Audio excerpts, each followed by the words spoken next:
Os hostaleiros do Salnés, afectados polas novas restriccións, convocaron onte unha caravana para percorrer as vilas como mostra de protesta. A manifestación comezou na Illa de Arousa e desprazouse polo centro de Vilanova ata Vilagarcía.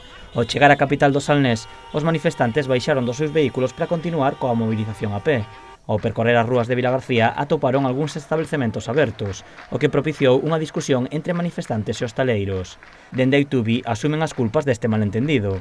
A directiva indica que non coñecían que a manifestación se desplazaría a pé pola vila e que por iso non informaron aos organizadores que algúns locais de Vilagarcía pecharían só pola tarde.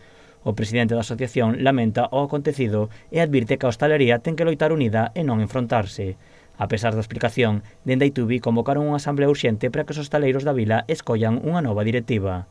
En canto a caravana dos hostaleiros do Salnés, o seu apoio foi masivo.